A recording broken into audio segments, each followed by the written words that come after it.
Hello and welcome to Vitality Women Leading Audaciously. Today, my honored guest and kindred soul sister, I have to say, is Erin Elizabeth Downing. She is a practitioner of Kundalini Yoga, but also the author of a really interesting book that I hope you all will check out. Erin, welcome to the show. I'd love to hear more about you and your story. Yeah, thank you so much. Thank you for having me. It's my pleasure. So, I am an author of a book called Kundalini Yoga Demystified, a very foundational, heart-centered book to help basically bridge the gap between stepping into the world of higher self and spirituality, and really kind of just embracing our brightest light. And Kundalini Yoga is a medium that can help us do that. I love it. And you were reading me the titles of your chapters. Yeah. And it was really funny because the first chapter is Kundalini what? And so for those of you who are listening who are maybe even thinking that Kundalini what? For those of you who know me, you know that I am like so devoted to yoga. Like it is my first love, and all those who love me, like my daughter and my romantic partner and my sister, like everyone knows like yoga comes first and everything else really comes second. So everyone's had to kind of reckon with that. But it is the thing that's been there for me my entire life, unlike anything else. And so what is your journey with yoga? Like when did you find yoga, or when did it find you? Yeah, it found me, to be completely honest, as most things do. It's kind of the idea that when I was doing my training in India, the fellow trainee, essentially like student with me, would ask our teachers all the time, like, how do I get my guru? How do I find my guru? And it's kind of the same idea that if you're looking for a guru, the guru will not find you, right? Or if you're looking for a shaman, like it is not time to do that. Like when it's the idea that the right people present at the right time when we are emotionally, spiritually, mentally, physically ready for it. And when I lived in San Diego, which I was in my early, maybe mid 20s at the latest, I was married prior, and I was going through the beginning stages of what could be considered the beginning to the end of the relationship, while my mom was also very sick. My mother's since passed away from cancer. And during all of this kind of deeply emotionally tumultuous time, I would argue that it was right in my upturn towards my Saturn return, as well as some of your listeners may be going through or have experienced. And a girlfriend of mine who was actually living in New York City just Googled a studio right down the street from where I lived and brought me a 10-pack. And it was more of a gentler, holistic vinyasa flow type experience. And I went to the 10-pack, and I kept going and found other studios, and have just evolved in all the different mediums of yoga, ever since then. Not even finding Kundalini till about probably 7 years later, when I was living in New York City, after that relationship had formally decoupled. Kundalini yoga is how I learned how to meditate for the first time.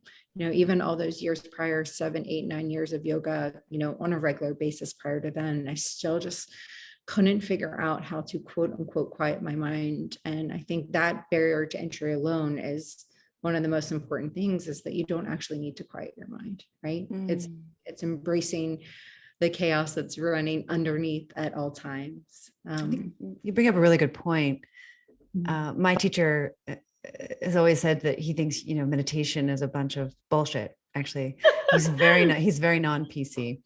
And yeah, and he's it's so funny because we'll be doing like pranayama, and he'll say, close your eyes and there's nothing there. It's really boring. Nothing's there. It's just black, and he's like, don't like get excited and think something's going to happen, because nothing's going to happen. And it was so funny. Yeah. And so you're kind of giggling under your breath. Like, I thought we were supposed to be meditating.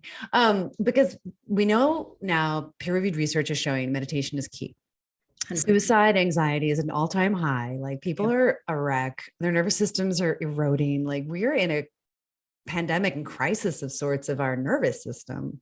100%. And people don't really relate meditation necessarily with yoga, although they're starting to, and that meditation actually influences our nervous system and the interrelationships of our nervous system and how to care for it. Because it's kind of like once you have a nervous system disorder like MS or ALS, they don't really know what to do. They're like, good luck, hope your death isn't too painful and slow. It's really sad and upsetting. And I don't mean to offend anyone who's listening who might have a diagnosis like that, but I do want to encourage people to realize that yoga actually is an option to help to maintain the integrity of your nervous system and the nerve fiber. And so if you think that meditation isn't for you because of some lofty concept that you're supposed to sit down and think of nothing, then this book and your work, Erin, is really, I think, valuable for people. So talk to us a little bit more about why you think this is, why you think meditation could be for everybody if they were to use Kundalini. I think that's what I think you're saying. Yeah. So, well, two quick things. Number one, it is now scientifically proven. If it sounds hippie woo woo, bear with us just for a second, right? Like when they say to kind of begin your meditation and roll your eyes, up and back into your third eye, which is, essentially just in between your eyebrows and up slightly. Just by the act of doing that, you actually start to put your body into parasympathetic and you start to calm your nervous system.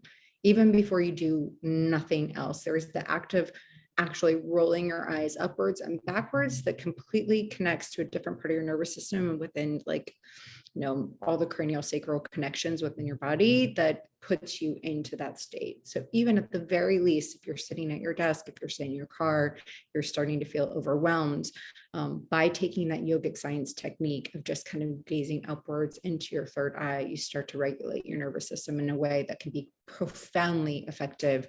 No barrier to entry, right? Something as simple as that. And especially if you do it with intention.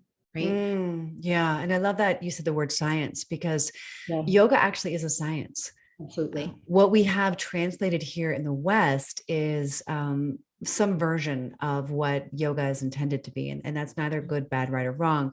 It's just that when you really dive in deeply, as you have and as I have, there is a science. Yeah. And when you look at the science of the nervous system, there is just to clarify, you have a parasympathetic nervous system and a sympathetic nervous system. And if I'm not mistaken, it's your sympathetic that's in the fight or flight. If you're like in some kind of stress, is that right? Yep. Fight, flight, and freeze, which I think is really important to note, because especially as two women speaking right now, or at least two women or two individuals who identify as women, I should clarify, right? Freeze is often what we do, that is still that same response as a fight or flight. They link it back to, if you were in caveman times, as everybody does when they talk about fight or flight, right? Like you're either going to fight or you're going to run away. And back then, women were predominantly the caregivers of the family. So if you have a couple babies on your hip, right, you're not going to fight anyone because you're going to want to protect your children, and you're not going to flee because you want to protect your children. So most of the time it was the response of freeze. So you have a lot of people, even if you were to be at a bar and get hit on by somebody, and somebody hits on your friend in a really disrespectful way, like you're about to fight them, like absolutely not, do not talk to my friend that way, or you're like, okay, we're out of here, we're going to go. But when it happens to you, I would beg to say that 8 out of 10, 9 out of 10 people who identify, especially as women, will freeze in the moment because you're so taken aback by it, and your system is trying to figure out what's safe, what's not safe, especially if there are any form of height, stature, anything disparities, which would make it not possible for you to either flee or fight. Yeah. And what's so tricky about it is that when your sympathetic is in charge, it's hard to think straight. It's hard to really think of anything else, actually, because it is your survival mode. And I think there's a book that Do Zebras Really Wear Stripes? Identifies some of the false narratives that are running our society right now. But we have a lot of anxiety and adrenal burnout because we have false gods and we have false stressors that aren't real. It's not like we're actually being chased by a lion, but we've, monumentalized things that actually aren't that important. So we have like a distortion of reality that's causing a massive increase in these kind of nervous system disorders, not to mention the chemicals and the environment and so on and so forth. So there's just this confluence of factors, and this is just the reality of what is. And so in order to manage it, I found that yoga was such a great thing. I too found yoga in New York City as a kind of coping mechanism because it was really intense for me to live there. And And that's where I started my practice, like you. And it really helped me. And so I love that there's no barrier to entry. I found that just the breathing exercises helped me so much to shift my nervous system as well. But I love how simple you make it. Kundalini Yoga Demystified. So brilliant. Yeah. There's so many ways to just tap into that greater self and that intuition. And the thing that all form of yogic science does is it really gives us the power of the pause, which is what you're talking about, right? Like if we're running constantly, we're being hit with stimuli that, 50 years wasn't even, possible for us to get all of this information at all these times, blue light at all hours of the day, like all of these different components that are in our environments, whether we're talking EMF or blue light or pollution, and all this stuff is hitting us and bombarding us from every sense and every aspect of our body. Our skin is our largest organ, even just the environments that we're living in, right? So any form of these yogic techniques that can be a 3-minute technique will help you kind of bring yourself back to that equilibrium, bring yourself back to that center.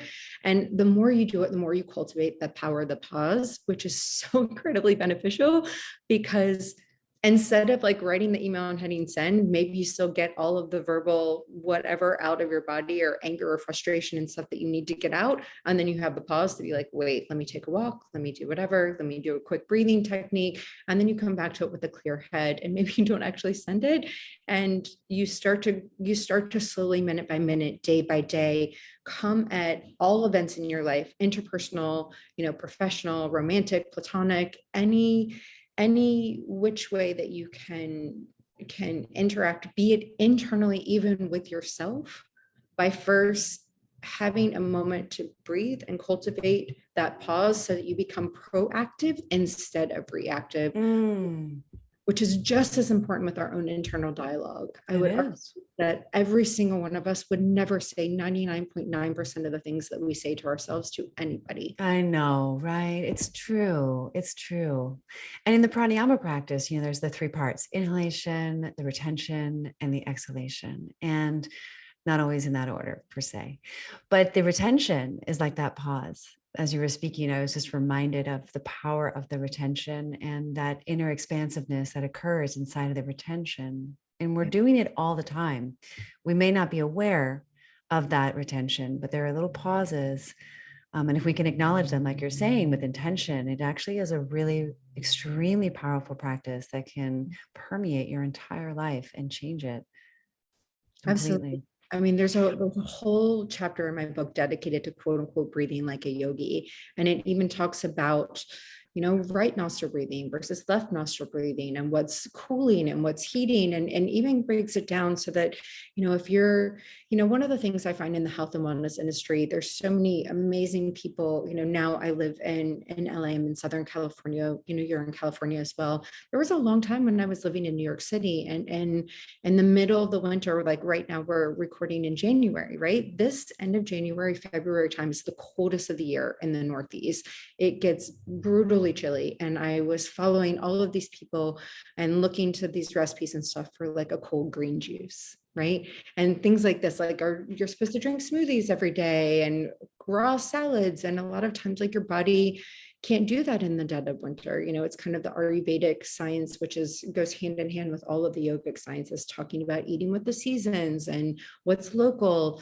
And the techniques and stuff that I explain in the book are literally for that reason. Like you maybe want to do a heating technique and a breathing technique that will take you, 30 seconds to a minute in the middle of winter to even just help get your system kind of heated, warmed up, prepped for the day, clear your mind. Just like if you're in the middle of, Miami and all of a sudden you're overheated with the humidity, et cetera, maybe you want to do a cooling breathing technique. So explains the science between all of that can be adapted no matter where you are in the world, with the knowledge behind it of why you would do such a thing and what the actual benefits are. Yeah. I mean, it's such an ocean of knowledge, isn't it? It's incredible. And that's why it's important that we get empowered, Yes. you and me and everyone listening, to really understand how to serve what your body needs, what the environment is demanding.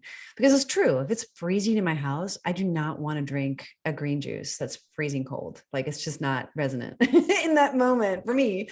Right. So we have to really understand what our bodies are saying. And that has to override at some point our intellect. Yeah. Because it becomes us. And then, of course, the practice of yoga, you were talking about masculine, feminine. And this is such a big topic. I feel like you and I could talk like for 3 hours. Yeah.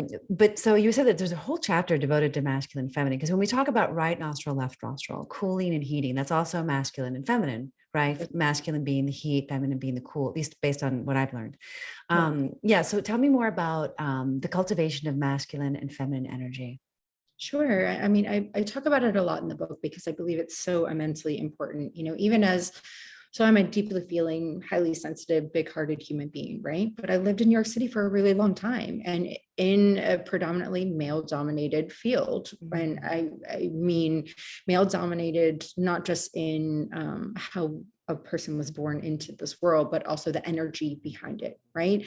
Very masculine energy, very push, push, push, very, achieve, succeed, money, power, et cetera, is very much an undercurrent of New York City in many ways. Totally. And in order to succeed, I found myself having to push more, which was I also, when I moved to New York City, in fairness, did not realize the full breadth of my empathy or really understanding what it meant to be an empathetic person. Right. So sometimes I was picking up the energy of people around me, having no idea why I couldn't find my center.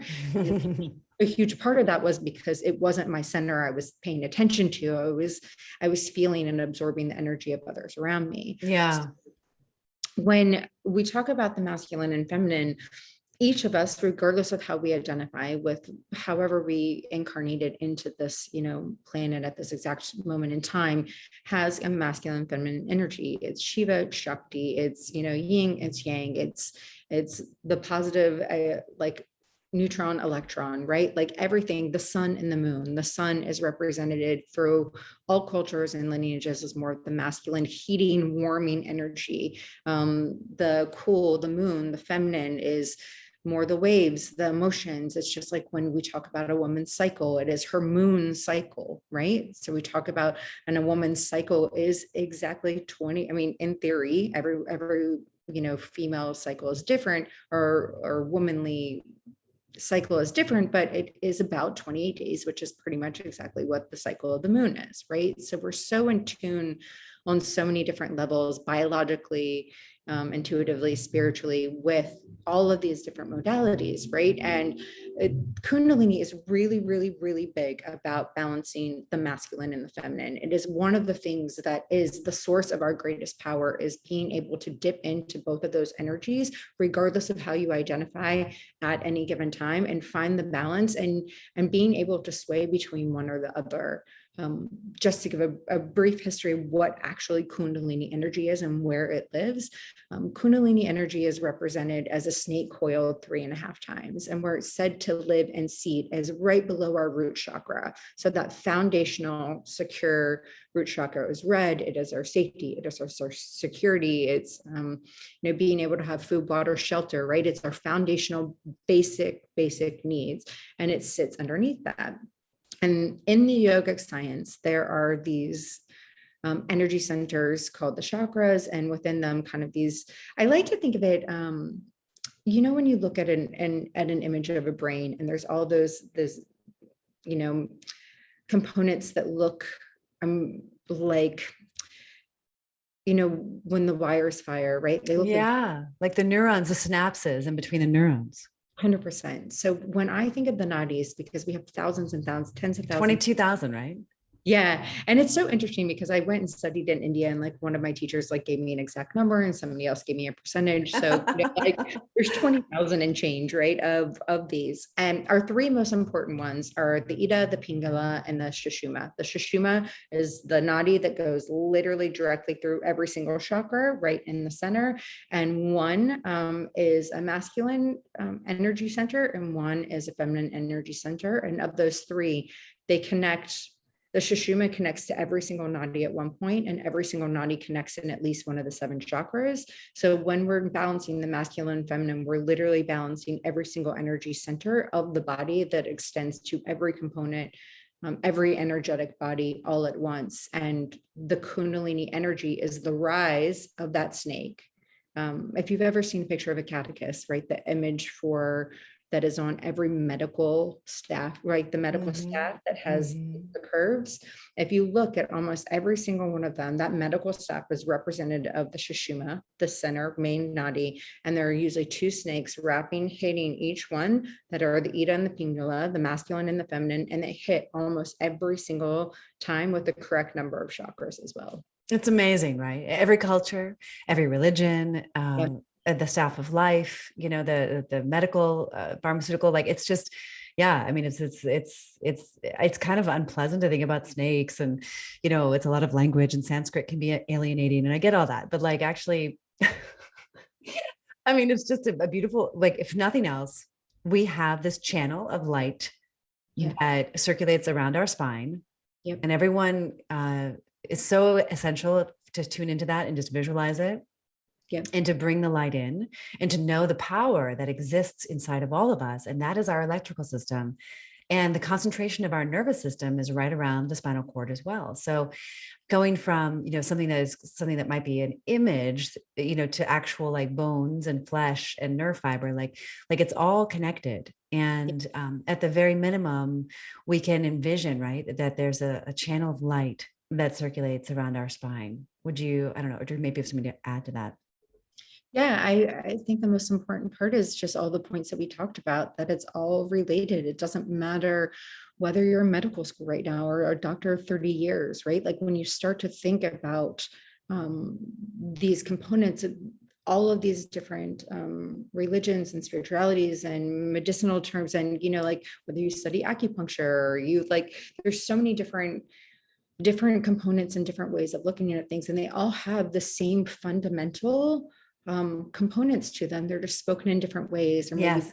a little bit different. And that's what the whole purpose of the demystifying it is to really talk about the science and even bring forward some of those connections, so that we start to think about all of these things as, Kundalini is not the only way, but because Kundalini techniques use breath work, they use arm movement, they use posture, they use mantras, they use mudras, they use all these different modalities. I found that as a busy New Yorker who had been doing yoga for many, many years and could not for the life of me figure out how to meditate, I meditated for the first time with 1 3-minute Kundalini meditation. All of that science packed in like one, it's like a shot of wheatgrass, right? Like all of that science and one quick punch. And all of a sudden I was able to connect all of these magical sciences at once in the one technique. And I was able to meditate for the first time. And I was like, oh my gosh, that's it. This is it. Like Yeah. Kundalini can be the quote unquote gateway drug, and the nicest, best, beautiful way possible to help break down that barrier of entry for anyone who has never been able to meditate, who thinks that any yoga, any of this stuff is hippie woo woo and doesn't understand the science of it, or has never even realized that it is a science. Right. Or they think it's a religion. Like, no, it is the gateway to tapping into your innate self, your innate wisdom, and your higher self. It is that. And it undeniably. The first time it happened to me, I remember I wept. I wept because it was so beautiful. And Yeah. it was like coming home. And maybe that's the thing that's kept me at it these 30 years, because there's just nothing that compares to feel that oneness with God, to feel that oneness with all that is. Yeah, and just to offer even a little bit of a different perspective, if this all sounds too out there, I mean, I remember, I mean, I've cried in soul cycle classes before, right? For Like, sure. Yeah, me too. I go back in the day, like Sure. if you've ever had that kind of moment where you've done that sort of physical activity or something that really gets you out of your head and allows you to feel into yourself and into your emotional body, like that is what we're talking about. It's that Cathartic. Yeah. yeah, it's cathartic. It's that moment of clarity. It's that breath where, like, even if your body is in physical pain or whatever is happening, where you're able to just kind of come into that center and you balance, whether we're talking about masculine or feminine, or emotional body, spiritual body, physical body, like all of these things at one. And you get that connection, like you're saying, to God, to source, to our highest self, to whomever and whatever you believe in. If you've ever experienced that in any other medium and you're thinking to yourself, oh, like that was amazing. Like I remember that. How do I get more of that? Mm. the yogic science and the techniques and these small, tiny tools that can be 3 minutes a day, they compound upon each other. I mean, if you're into biohacking or any of these things, like something like habit stacking, or, all of these Yeah, things that you think of from a different perspective, it's all the same science, just used with different vernacular, totally. right? Used with maybe a little bit different mediums. And Mhm. I would say that you and I are offering up yogic science and yogic techniques as one of those mediums that can help with that stacking, right? That can help you get into that space. That remembrance, yeah, that alignment.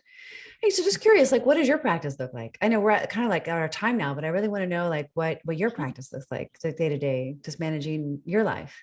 Yeah, so I fully believe in paying ourselves mind, body, spirit first thing, and whatever that means. Whenever I'm teaching anybody something, I typically pick one out of a handful of techniques that you can do, even just by sitting your booty first thing up on your pillow before you touch your phone, before you put your feet on the floor, right before you do anything that can kind of make that conscious intention, right? To put yourself first, mind, body, spirit, to pay yourself first, mind, body, spirit. Mm, And that can be even as something as simple as stretching for somebody, right? Like as long as we're doing it with the intention of mm. giving our body what we need first and foremost before we do anything else, it will set our entire rest of our day and life in a completely different trajectory. Yeah, absolutely. Love it. Beautiful. So that's what you do. First thing in the morning, you're breathing, you're integrating. It depends on what's going on in my Okay. life. Like in the past 3 months, I was a Pilates instructor, when I was younger as well. I'm younger, I say, but like, am I, She's very young. For those of you who can't see her, she's like beautiful. I don't know how young she is, but she looks very young and she's quite beautiful. I just turned 59. So when She I doesn't was look 39. She looks 10 years younger than that. Just very saying. much. So I was probably 25, 26, and I was a Pilates instructor when I was living in San Diego. And when I first moved to LA, I found that my energy was so masculine, trying to get things done, that I was doing my Peloton on a regular basis, and I was pushing, and maybe more of the Kundalini Kriyas that I was doing was like more intense breath work and that sort of thing. And I've noticed once my home has finally gotten set up and I've been getting more of a routine and my book released, right? And I'm settling more into the feminine within me and wanting to teach more and have conscious conversations like this and have a stable home and lean more into that. I've noticed that I'm tapping more into more of the quiet kriyas, right? And more of a gentle Pilates flow or yogic flow in the morning. And I drink my hot water and lemon first thing. And I take my pup on outside and take him for a walk. And then I have, take my vitamins. So I'm paying my body that way first, my hot water and lemon and a little bit of apple cider vinegar, right? To help my digestion get going, to warm up my stomach, my digestive fire, my ajna.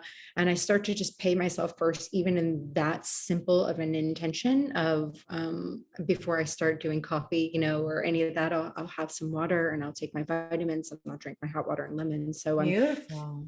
Nice. fueling my body even first on that level of intention.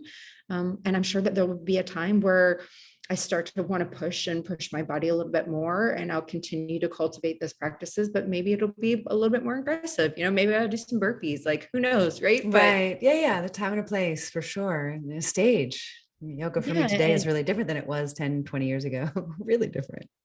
yeah, and that's the beauty of it, right? Is when you start to kind of stack your spiritual toolkit, right? Your wellness toolkit, however you want to look at it. And the more you start to do these practices, you tap into more of what your body actually needs at different places in time. And you also start to give yourself the grace of, what, maybe I need to be a little bit more gentle.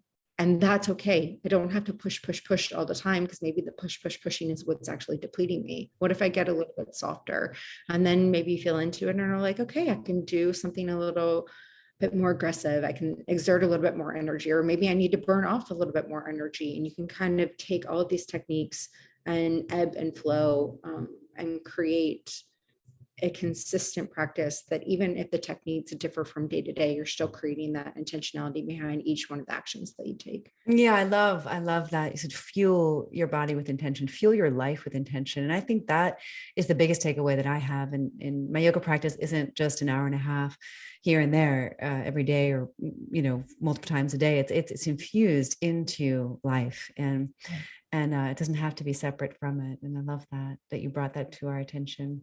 Yeah. Attention, intention, intervention. all of the things. Yeah, well, thank you so much. I kind of want to do a part 2 because there's a lot of stuff I still like to talk about, but to be continued. Thank you so much for being with us today. Yeah, thank you for having me. It's been an honor, truly.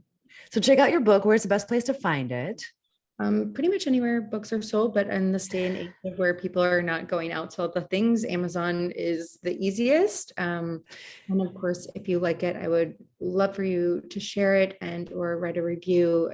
I literally, went through my savings, quit my corporate job, did all of this purely based out of a heart-centered desire to help and heal. And if it helps one person, 10 people, 10,000 people, I know that is all part of the divine timing of it all. And I just want it to make as big of a difference in people's lives that it can. And that is truly my goal for it wholeheartedly. Beautiful. Demystifying Kundalini Yoga. Yes. By Erin Elizabeth Downing. All right. Thank you so much. Be well. Thank you.